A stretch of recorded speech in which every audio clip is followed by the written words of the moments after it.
코로나 팬데믹 시대, 자영업자분들이 가장 힘들어하는 이 시기에 필리핀에서 새롭게 창업하는 나는 미친놈일까요?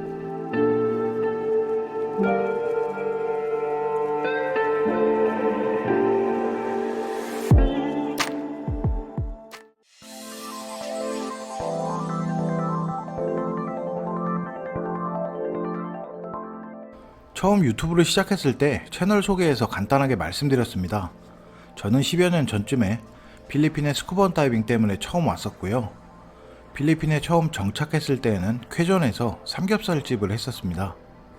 그때 저의 무식하고 허망한 계획은 필리핀에서 한식당, 레스토랑을 하면서 주말에는 다이빙 다니고 행복하게 살아야지 이런 계획이었는데요. 정확하게 6개월 만에 그 꿈은 깔끔하게 물거품이 되었습니다. 20대 초반 한국에서 회사 다니면서요, 부업으로 음식점도 두세 군데 하면서 나름대로 돈도 좀 많이 벌어봤고 모아도 봤습니다. 회사도 안정적이었고 부업으로 하던 음식점들도 장사가 잘 돼서 사는 게 크게 걱정은 없었습니다. 20대 후반에 벤츠 타고 다니면서 까불고 놀던 시절이 있었는데요. 그러다가 필리핀에 한두 번 와보고 생각을 했습니다. 필리핀에 살면서 매일 다이빙 다니고 살아볼만 하겠구나. 그리고 얼마 안 돼서 한국의 가게들을 하나둘씩 정리하고 이민을 결정했습니다. 그 당시 생각으로는 머리에 똥만 가득 차갖고 한국에서도 했는데 인건비까지 저렴한 필리핀에서도 오픈하면 당연히 성공할 줄 알았죠. 하지만 인생이라는 게 결코 마음대로 되는 게 아니더라고요. 한마디로 패배의 원인을 정리하면 필리핀을 우습게 봤다로 정리할 수 있을 것 같습니다. 필리핀이란 이곳에서 저의 첫 사업은 말 그대로 내 맘대로 되는 게 하나도 없었거든요. 폭망한 이유를 지금에서야 분석을 한번 해보면요, 이곳이 한국이다 라고 생각하고 대형 평수의 신축 건물에다가 필리핀의 물가치고는 꽤 비싼 임대료의 매장을 구해서 한국 인테리어 업자한테 한국식의 인테리어로 의뢰도 하고 눈탱이도 제대로 맞았고요. 참고로 그 당시에는 지금처럼 따갈로가도 잘 하지도 못했습니다. 또 현지에서 구할 수 있는 가게에 필요한 집기들을 나름 좋은 걸로 깔아 놓는다는 이런 말도 안 되는 생각으로 한국에서 컨테이너로 다 공수도 해오고요. 또 좋은 퀄리티의 음식을 만들어 보고자 한국에서 10년차 셰프를 스카웃까지 해와서 데리고 왔습니다. 한국에서 받던 월급에 노는 것까지 다 해주고 시작을 했으니까 제대로 된 게 없었겠죠. 물론 이렇게 해서 성공하시는 분들도 많이 계십니다. 하지만 제 개인적인 생각에 특정 메뉴로 한국 분들만 타겟으로 하는 것이 아니면 영업 방향을 현지화 시켜서 접근을 하는 게 맞다고 생각을 하거든요.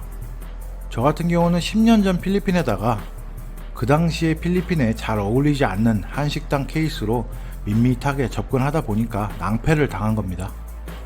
하지만 그렇게 장사가 안 돼도 까불고 놀던 상태라 나름 영업력도 있다고 생각을 하고 잘하면 되겠지 하고 방심도 했습니다.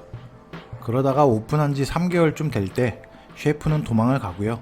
필리핀 직원들은 노동청 가서 저를 신고하고 정말 사방팔방으로 쪼여오는데 정말 힘들더라고요. 결국 몇 개월 뒤에 초심으로 돌아가자 하고 다시 시작하는 마음으로 제가 직접 음식까지 손을 대고요. 생쇼를 하다가 몇 달 뒤에 만세를 부르고 그냥 퇴장을 했습니다. 이대로 망할 수는 없다라는 생각으로 가게 망하고 나서도 몇 가지 사업 한답시고 또 까불었는데요. 역시나 뭐만 하면 도미노처럼 다 무너져 버렸습니다. 지금에서야 농담으로 썰 풀 수 있지만 한국에서 뼈 빠지게 번 돈 다 털리고 당시에는 세븐일레븐에서 메비우스 담배 한 갑과 레스비 캔커피보다 저렴한 커피코 커피 한 개를 살 돈이 없어서 진짜 하루하루가 정말 처량했습니다. 당시에는 진짜 매일 죽어버릴까 하는 생각도 하면서 살았는데요. 다른 사람처럼 필리핀 와서 사기를 당한 것도 아니고 인생의 도전이다 싶어서 결정한 이민에 이렇게 처참해지니까 정말 자존심이 상하더라고요. 그런데 진짜 사람 죽으라는 법은 없다고 뭐라도 해볼까 하고 버티다 보니까 한창 망할 때 알게 된 몇몇 필리핀 친구들이 저를 좋게 봤었는지 연락도 오고 조금씩 도움에 손길이 내밀더라고요. 그런 계기로 정말 고비를 다 넘기고 좋은 기회가 생겨서 외국계 회사도 다니게 추천도 해줬고요. 조금은 인간처럼 살 수 있게 됐습니다. 사람이란 게 마지막에 도와준 게 정말 기억에도 남고 큰 힘이 되더라고요.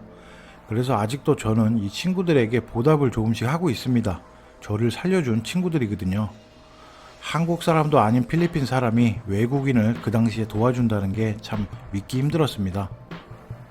이렇게 필리핀에서 여러 번 큰 고비를 넘기면서 살아가고 있는 제가 코로나 팬데믹 시기에 작게나마 또 한 번의 도전을 해볼까 합니다. 관광객도 없고 하늘길도 막혀있는 이 시국에 번뜩한 생각도 들었고요.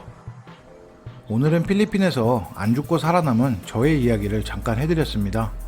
무모한 도전이 될 수도 있는 필피디의 본격적인 창업 이야기 영상으로 자세하게 준비해 보겠습니다.